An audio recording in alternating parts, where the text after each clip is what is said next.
નમસ્કાર મિત્રો, હું વાસણા રામજી ખેડૂત જગત ચેનલની અંદર આપ બધાનું હાર્દિક સ્વાગત કરું છું। આજે અમે એક નવા પશુપાલકની મુલાકાત આવ્યા છીએ જેમની જર્નીની શરૂઆત આજથી 15 વર્ષ પહેલાંથી અમને કરી હતી। જે પહેલાંથી શરૂઆત થઈ અને અત્યાર સુધી છે એની અંદર પશુપાલનની અંદર એમને શું માવજત કરી, ત્યાર પછી છે કે ભાઈ એની નસલની સુધારણા છે ધીમે ધીમે કઈ રીતે કરી, ત્યાર પછી એમનું દૂધ ઉત્પાદન વધારવા માટે એમને શું પ્રોસેસ કરતા હતા, ત્યાર પછી કે જે એની અંદર આવતા નાના મોટી જે રોગો છે એમના નિયંત્રણ માટે છે એમને કેવી કેવી છે એ કોઈ દવાઓનો યુઝ કર્યો હોય અથવા કોઈ દેશી અપનાવ્યું હોય તો એમની પાસેથી જ આપણે પૂરી માહિતી લેવાનો પ્રયત્ન કરીશું કે હવે આપણને એક કઈ રીતે છે એ પશુપાલનની અંદર આગળ વધવું। તો સૌથી પહેલાં જ એમનો પરિચયની આપણે શરૂઆત કરીએ। ખેડૂત મિત્ર, તમારો એક પરિચય આપી દો અમારા મિત્રોને। મારું નામ ચાવડા રમેશભાઈ, ગામ વડોદ, તાલુકો જસદણ, જિલ્લો રાજકોટ। હેલો દોસ્તો, જય શ્રી કૃષ્ણ। ચાવડા રમેશ અમારા પતિદેવ છે ને અમે છે પરમાર કૈલાસબેન। લગભગ તમે લોકો અમને ઓળખતા હશો કારણ કે આપણે પણ એક યુટ્યુબર છીએ। જો ભાઈ આવ્યા છે મુલાકાતે, તેમનો આખો પરિચય આપ્યો। એમનું ગામ છે વડોદ, તાલુકો જસદણ ને જિલ્લો રાજકોટ। હવે આપણે એમને પૂછીએ કે ભાઈ તમારી જર્નીની શરૂઆત તમે ક્યારથી કરી હતી પશુપાલનની અંદર છે? 2011 થી આપણે સ્ટાર્ટ કર્યું હતું। હા, અને પછી લીધી હતી તો ગાય આપણે માત્ર દૂધ ખાવા માટે, અને દૂધ ખાધું અને થોડુંક વધ્યું તો એક ટાઈમ નું દૂધ ભરાયું। એટલે એ નફો અમને જોયો ને એટલે અમને એવું લાગ્યું કે જો એક ગાય માંથી આટલો નફો થાય છે એનું ખાણ નું કાઢતા પછી એક અમને આવક આવતી હતી, એટલે પછી અમે ગાયોનું વધાર્યું પશુપાલન। એટલે કે તમે એક ગાય થી શરૂઆત કરી હતી ઘર માટે અને ધીમે ધીમે એ જ ગાયને છે તમે વેપારીની દ્રષ્ટિએ છે આગળ વધ્યા છે। તો જ્યારે શરૂઆતમાં તમે લીધી ત્યારે આપણે ગીર ગાયની પસંદગી કરી હતી કે આપણે જર્સી ગાયની પસંદગી કરી? શરૂઆતમાં તો ગીર ગાય જ હતી। ગીર ગાય, અને અત્યારે હાલમાં આ બધી રહી ને આ તો વેપાર માટે દૂધ તો અમે ગીરનું જ ખાઈએ છીએ। એટલે કે 15 વર્ષના સમયગાળા દરમિયાન છે તમે ગીર ગાયનું પાલન પોષણ કરતા હતા, ત્યાર પછી વેપારી દ્રષ્ટિએ છે તમે આ જર્સી ગાયની પસંદગી કરી છે। હવે જે તમારી આગળ છે આ પશુઓ છે એ હાલમાં કુલ કેટલી સંખ્યામાં હશે? અત્યારે જો નાના બચ્ચા ને બધું ગણવે એટલે આપણે 20 ને 21 પશુ છે તમારી નાના મોટી છે। હવે આની અંદર છે ભાઈ તમને દૂધ ઉત્પાદન આપતી ગાયો હાલમાં તમારી પાસે કેટલી છે? અત્યારે દૂધ ઉત્પાદન આપતી ગાયો તો 9 જેવી છે। 9 જેવી છે તમારી આગળ દૂધ આપતી। એટલે કે એમની આગળ જે નસલ છે કે આપણે એમને જ પૂછીએ કે ભાઈ જે નસલ છે એની અંદર છે વધારે દૂધ આપતી તમારી ગાય કઈ છે? વધારે દૂધ આપતી બોલી કાળી રહી ને એ ગીર ક્રોસ છે, એ વધારે દૂધ ઉત્પાદન આપતી ગાય છે। એટલે કે તમને પર ટકનું એક ટાઈમ 11 લીટર દૂધ આપે છે, 22 લીટર દિવસનું દૂધ આપે છે। એટલે કે એ હાઈએસ્ટ આપણે દૂધ ઉત્પાદન આપતી આપણે એક નસલ છે। એટલે પહેલા તમે શરૂઆત તમે ત્યાંથી કરી હતી એક ગાથી જે એ પહેલી રહે ને 2011 માં અમે પહેલા ગીર લાવ્યા હતા અને પછી ગીર ક્રોસ લાવ્યા। એટલે કે અહીંયા આપણે તમારા તબેલામાં જ એમનો ઉછેર કરેલો છે નાને શરૂઆત તમે વિયાવાના 15 દિવસની વાર હતી અને અમે લઈ આવ્યા હતા। ઠીક, બહારથી લઈ આવ્યા હતા। પહેલે જ વેતર અમારે આંગણે વિયા। એટલે કે હવે આની અંદર છે કે તમે કૃત્રિમ બિયારણનો સહારો લ્યો છો કે કોઈ આપણે કહીએ ને કે ભાઈ આખલો રાખતા હોય તો એની માટે તમે? ના, અમે તો બનતા હોતી તો બીજદાન જ કરતા હોય છે। બીજદાન થી ક્રોસ ન થાય તો પછી અમે આપણે ખૂટ દ્વારા ક્રોસ કરાવીએ છીએ। અને ખૂટ તો અમને શોખ હતો કપિલાનો, અને કપિલા ગાય અમને ક્યાંય મળી નહીં એટલે પછી અમને વાછડો મળ્યો ને તો કીધું વાછડો આપણે અહીં મોટો કરશું, લઈ આવો। પછી એમ કરી અને અમને કપિલા ગાયનો શોખ જે હતો એ વાછડામાંથી ખૂંટ બનાવ્યો અને ખૂંટમાંથી અમને એ વાછડીનો ઉછેર થયો તમારે। એટલે કે એક ગાય તમને એવી મળી કે શરૂઆત 15 વર્ષ પહેલા કે જે તમારા અહીંયા સુધીની છે એ સફર પૂરી કરી। હા, એક ગાય પહેલી જ એવી મળી। તમારી આગળ છે બે પશુપાલન રાખવા માટે જમીન કેટલી છે ત્યારે હાલ? જમીન અમારી પાસે 7 વીઘા જેવી છે। 7 વીઘા જેવી છે। તો તમારી દ્રષ્ટિએ છે કે ભાઈ 7 વીઘાની અંદર છે તમે 21 પશુનો સમાવેશ કરો છો। તો બહેતર છે કે ભાઈ ખેતી સાથે એક સારામાં સારો વ્યવસાય છે એ પશુપાલન ઉભરી આવ્યો છે। તો એ દ્રષ્ટિએ ખેતી અને પશુપાલનની અંદર તમને શું ભેદ નક્કી થયો? સારું ઉત્પાદન શેમાં મળી રહે? સારું ઉત્પાદન તો જોઈએ ને તો ખેતી કરતા પશુપાલનમાં સારું એવું ઉત્પાદન છે। તમારી દ્રષ્ટિએ છે ભાઈ ખેતીની અંદર ખર્ચા થાય છે, વરસાદ આધારિત ખેતી રહેતી હોય છે, પણ અહીંયા છે આપણને 10 દિવસે પગાર મળે। પ્રશ્ન છે ને ખેતીમાં નો મજૂર નો અત્યારે કારખાના ઠાર થઈ ગયા છે, એટલે મજૂર નથી મળતા. એટલે કે ટાઈમે આપણને છે મજૂર કરતા લોકો છે એનો અભાવ થાય છે અને ખેતી આપણને ઘણી વાર છે નુકસાનમાં જતી હોય છે, પણ પશુપાલન કોઈ ગેરંટી ન હોય. ખેતીની અંદર કોઈ ગેરંટી વાળી ચીજ નથી કે કેટલું ઉત્પાદન આવશે, કેવું થશે. વરસાદ વધી જવાથી નુકસાન થાય, વરસાદ ઓછો થાય તો નુકસાન થાય. પશુપાલનમાં એવું કઈ હોતું નથી, રેગ્યુલર હોય છે. બીજા નંબરમાં સારી એવી કાળજી રાખો તો પશુપાલન સારો એવો વ્યવસાય અને છે. હું એક જોરદાર વાત કહું ને ભાઈ, પશુપાલન જો આપણે કરવું હોય ને તો સ્પેશિયલી 2 માણસ ઘરના હોય ને અને એમને શોખ હોય તો જ આ થઈ શકશે. બાકી કોઈ આવી રીતે નશે કાંઈ થાય કે એવું કાંઈ થાય તો આ કામ નકામું.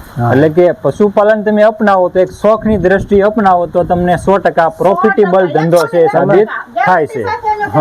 તમને પશુ પ્રત્યે બનતા ઊંધી તો છે ને ખાલી માત્ર પશુ રાખી છે એ મહત્વનું નથી, એની પ્રત્યે તમને પ્રેમ હોવો જોઈએ. બીજા નંબરમાં એનો અનુભવ હોવો જોઈએ. આ પશુ રાખવા એ મહત્વની વસ્તુ નથી, એની દેખરેખ છે, એની કાળજી છે, એને ક્યારે બીજદાન કરાવવું, એને કેવી માવજત આપવી એ મહત્વની વસ્તુ. એટલે કે નાની બાબતનું આપણે ધ્યાન રાખીએ. કારણ કે એને જીભ નથી, એને વાસા નથી. આપણે જો બોલી નહીં કે મને આ પ્રશ્ન છે, પણ આપણને ખબર પડવી જોઈએ કે આજે આ ગાયને કઈ તકલીફ છે જ. માત્ર છાણ ભરી લેવાનું, માત્ર નીર નાખી દેવાની, દૂધ દોઈ લીધું અને જતા રહ્યા, એ મેન વસ્તુ નથી. માત્ર ઉપર ચલું કામ નહીં, પણ બધું બારીકાઈથી નાનું ધ્યાન રાખીએ. અંદર ઉતરી જશો ને તો જ તમને 101% રિઝલ્ટ મળશે. અને પણ બહુ નફાકારક સાબિત થાય છે. 101%. અમે તો અમારો છોકરો છે અત્યારે 12માં ભણે છે, તો અમે એને જ કહેવી છે કે તારે કોઈ જાતની ટેન્શન લેવાની જરૂર નથી. જો કે હોશિયાર તો છે જ ભણવામાં, પણ તો એમ એને કહેવી છે કે તારે ટેન્શન લેવાની જરૂર નથી. આપણે આ છે ને નોકરીનો બાપ છે. એટલે કે અત્યારનું એજ્યુકેશન છે માત્ર નોકરી પાછળ ન દોડવું જોઈએ. આપણા પેઢી દર પેઢી ચાલતો વ્યવસાય છે આ પશુપાલન સાબિત થાય છે. આપણને ક્યારે એટલે ક્યારે ખોટમાં ન નાખે. અને આ વસ્તુ એવી છે કે ભાઈ દિવસ ઉગે ત્યાંથી દૂધની જરૂર પડવાની છે માણસને, કે દિવસ આથમે ત્યાં સુધી દૂધની તો જરૂર રહેવાની છે દિવસ દરમિયાન. એટલે આ વસ્તુ આ ધંધો ક્યારેય બ્રેક નહીં થાય. એટલે કે ખેતી અને પશુપાલન ક્યારેય ઊભું રહેવા વાળી વસ્તુ નથી. પશુપાલન એક એવો વ્યવસાય છે કે સવારથી સાંજ સુધી તમારે એની સાથે જરૂરિયાત રહે છે. ક્યારે થયો? કોરોના કાળમાં જ્યારે લોકડાઉન થઈ ગયું ને ત્યારે તમામ ધંધા, તમામ નોકરી બધી બંધ હતી. અને એક આ પશુપાલન છે ને રેગ્યુલર ચાલુ હતું, 2 ટાઈમ ચાલુ હતું, સવારે અને સાંજે. દૂધની તો માણસને ઘરે ઘરે જરૂર પડતી હતી. એટલે આ એક એવો ધંધો છે કે તમને ક્યારેય કોઈ એવો કાળ જ નહીં હોય કે આનો વ્યવસાય ઊભો રહેશે. સમય છે એનું ચક્ર કઈ રીતે ફરે છે, પણ આ ચક્ર આપણે માટે છે એ સતત નિરંતર ચાલ્યા કરે. હવે પશુધન કહેવામાં આવ્યું છે ને, પેલાના ગઢિયા કહેતા હતા કે ભાઈ પશુધન, આ જે ધન કહેવાનું આવ્યો એ એટલે કે સાબિત થઈ જાય. આ બધું જેને આપણે ગોલ્ડ કહીએ, સિલ્વર કહીએ, આ બધું આપણે સાચું સોનું છે આપણે કહી શકાય છે. હવે આ પશુપાલન ની અંદર તો આપણે હાલો નફો ઘણો બધો રહેતો હોય, પણ એની સાથે સાથે એક ભાઈ કોઈ બી ધંધો હોય એની એક સિક્કાની 2 બાજુ તરીકે ગણીએ, થોડી અંશે બીમારી પણ આવતી હોય છે. તો તમારી ધ્યાનમાં એવી બીમારી હોય તો એના સોલ્યુશન માટે તમે શું ઉપાય કરતા હો છો? જો પશુ આ જર્સીની અંદર તો મેન પ્રશ્ન જે થતો હોય કેલ્શિયમની ઉણપ, અને પ્રથમ તો આ મસ્ટાર્ડિસ જે કહેવામાં આવે, આપણે વરાકનો રોગ કહેવામાં આવે, એ વધારે થાય. કારણ કે દૂધ ઉત્પાદન ઝાઝું હોવાથી ટાઈમ ટેબલમાં ફેરફાર થાય, વાતાવરણમાં ફેરફાર થાય, અથવા દોવા ફેર થાય તોય આની અંદર આ રોગ આવતો હોય છે. એટલે એના નિરાકરણ માટે દેશી ઉપચાર ગણાય છે. જો દેશી ઉપચારમાં તમારે એને ખવડાવવું પીવડાવવું હોય તો 1 મુઠ્ઠી ખાંડ, 50 ગ્રામ તેલ, 50 ગ્રામ હળદર અને 10 લીંબુનો રસ, આ 3 મિક્સન કરી 4 વસ્તુ અને એને પાવ તો આવની અંદર અડરની અંદર રાહત થાય છે. અને બીજું કે ભાઈ એને આવમાં લગાવવું હોય, ફોજો આવી જતો હોય, અંદર ફોદા આવતા હોય, તો એની માટે તમારે આપણે જે કુંવાર પાઠું કહેવાય, લાબરું કહેવાય, એને લઈ લેવાનું 1 પાન, 2 ભાગ કરી નાખવાના. એ રસ બધું લઈને વાટકીમાં લઈ લેવાનો. પછી આપણે ચૂનો હોય ને આપણે ચૂના માવા નાખીએ, એ 2 ટોટીઓ નાખી દેવાની અંદર, અને 2 ચમચી હળદર, એ બધું લેપ મિક્સ કરી અને લગાવી દેવાનું. આ હોજો હોય ત્યાં લગાવી દેવાનું. નીચેથી ઉપરથી તરફ છે, એટલે કે ઝડપથી છે એની ચામડીની અંદર ઉતરી જાય. એટલે કે અને રિઝલ્ટ 100% આવે. 2 થી 3 વખત એ પ્રયોગ કરો એટલે 100% રિઝલ્ટ. જેને આપણે કહીએ ઘરગથ્થુ ઉપાય આપણે ઘરગથ્થુ. અપનાવી શકીએ એક છીએ. પણ પૈસાનો આપણે એમાં ખર્ચ ન થાય અને એટલે આપણે કે ગાય recover તમારા અનુભવ 15 વર્ષની અંદર છે કે ભાઈ આ સૌથી વધારે આવના રોગો રહેતા વધારે હોય. આ main પ્રશ્ન અને ત્યાર પછી છે કે ભાઈ નાના ઘણા મોટી પશુપાલકો છે ને આ પ્રશ્નથી પશુ વેચી દે અને બધું પશુપાલન જ બંધ કરી દે કે ભાઈ અમને નો ફાવ્યું, આની અંદર આવનો રોગ થાય છે, દૂધ નથી આવતું, એથી વધારે ખર્ચો થાય ડોક્ટરીમાં, તો આપણે આ નથી કરવું એમ, બીજો ગમે એ ધંધો કરશું. પણ એવું ન હોય, હારી જવાથી કાંઈ એનું નિરાકરણ જે આવતું મુશ્કેલી છે એનો બને ત્યાં સુધી એનું નિદાન છે એ નિદાન છે, મેળવવાનો એના પ્રયત્ન રસ્તા તો હોય જ કરવો છે. જોઈએ. અને અનુભવ કરવો ખાસ જરૂરી છે. આ ધંધો એવો છે કે તમે અનુભવથી કરશો ને તો તમને ખર્ચો ઓછો થશે અને અને નફો વધારે રહેશે. હા. હવે એ અમને હસબન્ડ વાઈફ છે, પોતે સરસ મજાનું છે, પશુપાલન છે એ વેપારી દ્રષ્ટિએ કરે છે, નફાકારક પશુપાલન કરે છે.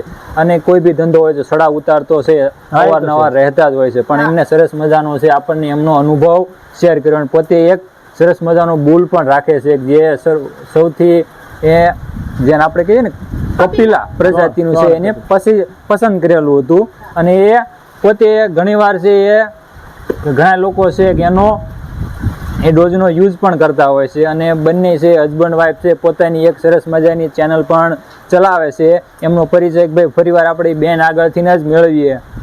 હા, તો અમારી ચેનલનું નામ છે સૌરાષ્ટ્ર બ્લોગ 618. તો ચેનલની મુલાકાત ચોક્કસ લેજો. અને સરસ મજાનું છે એની અંદર પણ એ પશુપાલનની છે માહિતી આપે છે. હવે આ સાથે સાથે જગભાઈ અમે તમારી માટે છે અવારનવાર છે એ વિડીયો પહોંચાડતા રહીશું. એની માટે અમારી ચેનલની છે એકવાર અચૂક મુલાકાત